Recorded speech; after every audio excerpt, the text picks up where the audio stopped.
Yeah, I think a well-loved one for all of us. And I think actually that leads us quite nicely into the next question, which is what were some of the positive notes from the Star Wars games you've worked on, for example, as far as game design and development go, that we at Brightstar might, take lessons from for Ember Sword? And maybe on the contrary, what are some of the negatives that, we should stay away from in terms of your lessons learned, Randy? Yeah, I think that I might start with the negatives. The challenge is it's a little easier to focus on the things to try and avoid. I think that the challenge with an MMO is doing a lot but not too much, and you need a world that is expansive and that you can really feel like you're exploring that world's dimensions. But ultimately, there's always some, limit to what you can express. And a lot of times that comes down to, how much you need to establish the world, knowing that you're going to grow the world beyond that in the future. And that's a complicated problem. And I think that, it's one where you really need to understand what you can do well and how to express that in a way that really draws the audience in effectively. Yeah, definitely. I would say that's, it's probably a very common problem, trying to do too much in a game. And I think we've all been involved in some production where we, took a step too far and then afterwards. No question. Yeah, absolutely. So in terms of things that you think went really great, particularly, is there any particular lesson that you're thinking, this, could apply in some way to Ember Sword? Well, I think that when I think about the closest analogs, Star Wars Galaxies was taking the Star Wars universe and incorporating it into an MMO. And I think that there's plenty to be learned from that kind of an experience, obviously. I think that your approach is a lighter version of that. And I don't mean to diminish it. I mean it in a good way. I think that Star Wars Galaxy, one of the challenges is that it's trying to create that universe for the Star Wars fans. Yeah. There was a lot to deliver on there. Yeah, it's a lot to deliver on. And I think that at the time, one of the points of friction that we had in establishing it was, there was an interest in creating that economy inside that product. And at the same time, most people don't think about Star Wars as an economic game. And so finding that balance between the action and the economic activity, I think, is critical. And I think that there is a direct analog, even though your approach to the product itself is somewhat different. That balance is key, because both things are motivating. I mentioned that I was playing Eve Echoes right now, and one of the things you find is that the economy is at the forefront, and at the same time, most of the motives are coming from the action. Yeah. And so there's another example of lessons to take from these bigger products that still apply to a mobile title. Yeah, and also in terms of obviously being quite a massive world, Eve does, bear some parallels that we like to look at, of course. So it's interesting, and indeed the economic aspect of it is very important.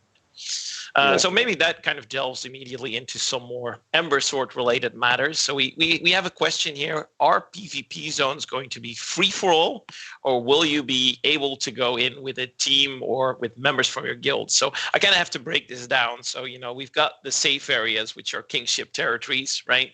right, near the center of the nation where there's ground that's actually, literally owned by players. But then, we've got the wilderness and, the outlaw regions. And, those areas is where, the PvP kind of tends to occur.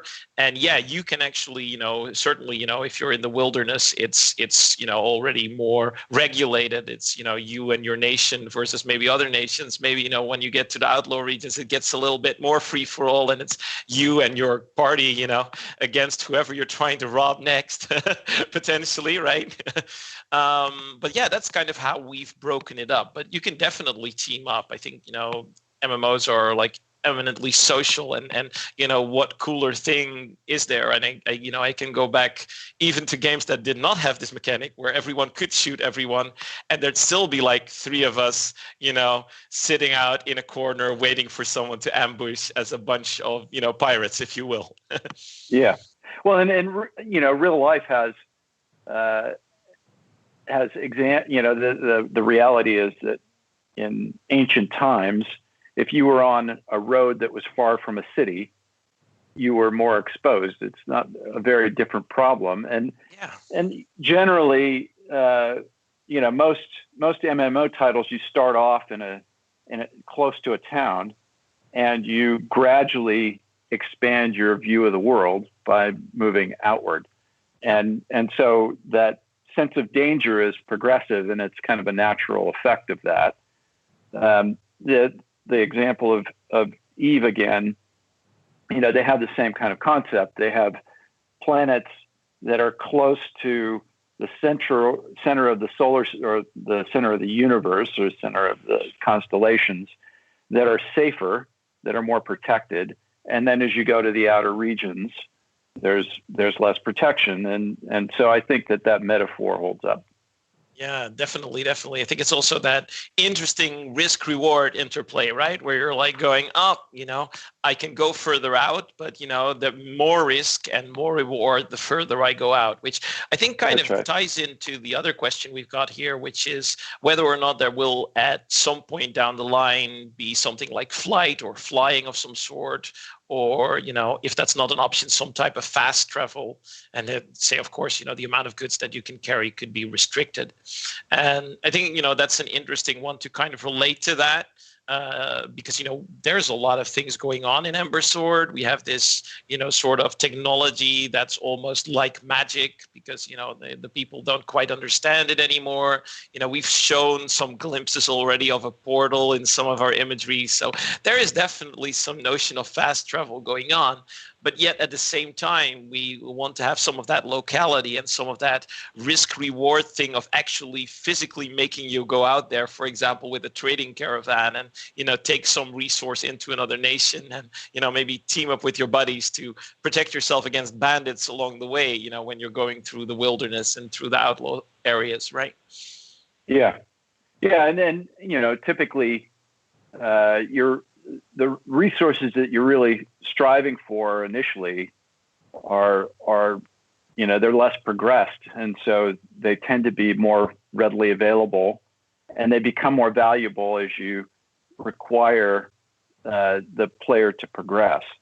And so I think that this idea that you progress out of these cities is consistent with that. The question of flight, though, is really a creative question about how to introduce long-range movement through the game in that fantasy in a way that's consistent with the rest of the material, and that's really a creative question. I know that's the kind of stuff that tickles you, obviously, as a creative director on all these amazing titles that you've been in. It's certainly something that, also tends to tickle me. And, indeed, if handled wrongly, it's kind of like within any movie that doesn't maybe fully explain itself, why couldn't they take the Eagles to, drop the ring off? Yeah. Well, the creative questions tend to be the ones that people are most emotionally engaged with. And so, that's where the sensitivity is. I think that every creative endeavor has strengths and weaknesses. And the question is whether people are maintaining their sense of the fantasy in a way that keeps them engaged. And if they start questioning that, eventually they start to question their commitment to the fantasy. Absolutely. Absolutely. That's a really great description.